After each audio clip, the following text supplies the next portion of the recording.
Jai Hind friends, today I will teach you switch case in control flow statement. Okay, why we use switch?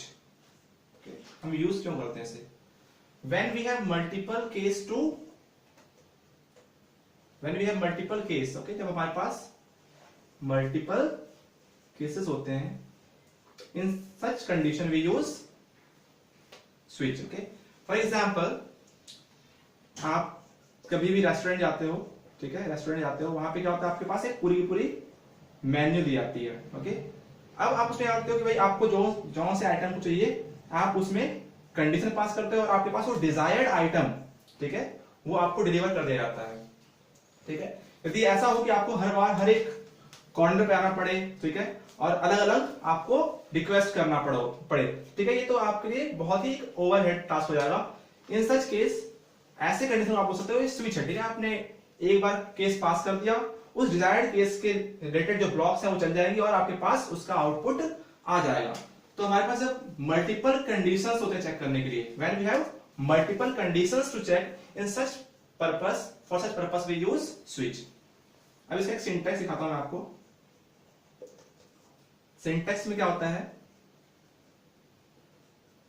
Switch में एक condition पास की जाती है, ठीक है, और इस कंडीशन के करस्पॉन्डिंग हमारे पास केसेस होते हैं. ठीक है, केस 1 फॉर एग्जांपल केस, और यहाँ पे हमारे पास एक कोई कांस्टेंट वैल्यू होगी.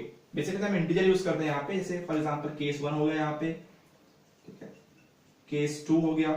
इस तरह से हमारे पास n नंबर ऑफ केसेस होंगे and at last we use default. Okay, और हर एक केस के करस्पॉन्डिंग यहाँ पे हमारे पास स्टेटमेंट्स होंगे. फॉर एग्जांपल केस 1 के लिए स्टेटमेंट 1, फिर ब्रेक यूज करते हैं यहाँ पे, ठीक है, केस 2 के लिए फिर स्टेटमेंट 2, देन ब्रेक. केस 3 के लिए ऐसे corresponding statement 3, then break, and last में हम डिफॉल्ट लगाते हैं और उसके लिए हम डिफॉल्ट स्टेटमेंट लिखते हैं एंड लास्ट में हम इसे बंद कर देते हैं.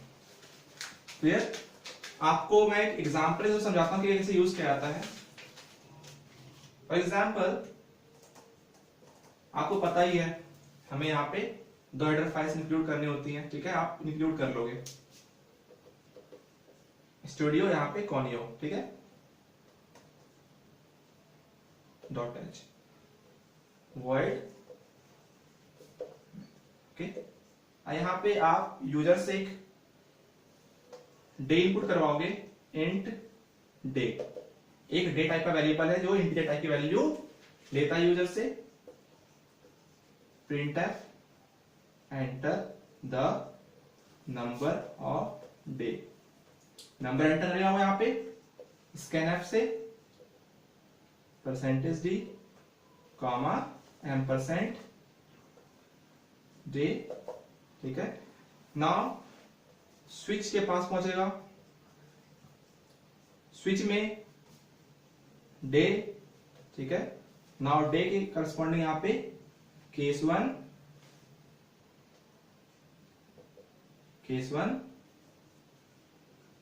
printf संडे, ब्रेक लगा दो यहां पे, case 2 printf Monday, break. Corresponding आप यहाँ पे केस 3, केस 4, केस 5 लिख सकते हो. ठीक है, और एट लास्ट आप यहाँ पे डिफॉल्ट बनाओगे और डिफॉल्ट में printf enter the right value. आपने यहाँ पे क्या बोला कि भाई राइट वैल्यू एंटर करो. यहां तक क्या है, 1 2 से लेके 7 तक आपने बनाया हुआ केस यहाँ पे. ठीक है, और लास्ट में आप क्या बोलोगे, डिफॉल्ट में enter the right value. Clear? और ऐसे क्या होगा, अब यूजर ने फॉर एग्जांपल यहाँ पे 3 इनपुट कर दिया या फॉर एग्जांपल 2 इनपुट कर दिया, तो डे में क्या गया, 2 गई वैल्यू.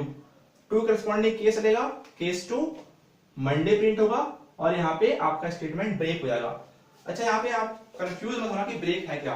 ब्रेक भी कीवर्ड है. ठीक है, ब्रेक कीवर्ड क्या करता है, ब्रेक कीवर्ड हम इसे कंट्रोल स्टेटमेंट में यूज करते हैं या फिर लूप्स के अंदर यूज करते हैं. ये क्या करता है, ये आपके लूप को वही ब्रेक करता है, उसे उस बॉडी से बाहर निकाल देता है। ठीक है, अब यहाँ पे इसके आगे की स्टेटमेंट नहीं चलेगी, ये इस बॉडी से बाहर निकल जाएगा।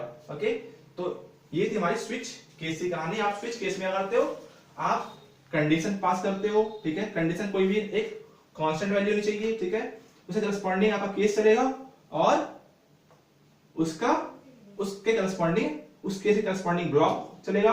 और यहाँ पे आप ब्रेक या कंटिन्यू दो कीवर्ड यूज कर सकते हो। मैंने यहाँ पे ब्रेक यूज किया है ताकि करस्पॉन्डिंग ब्लॉक चल के वहां पे आपका स्टेटमेंट ब्रेक हो जाए। ओके, आई होप आपको स्विच की कहानी समझ में आई होगी। Thank you.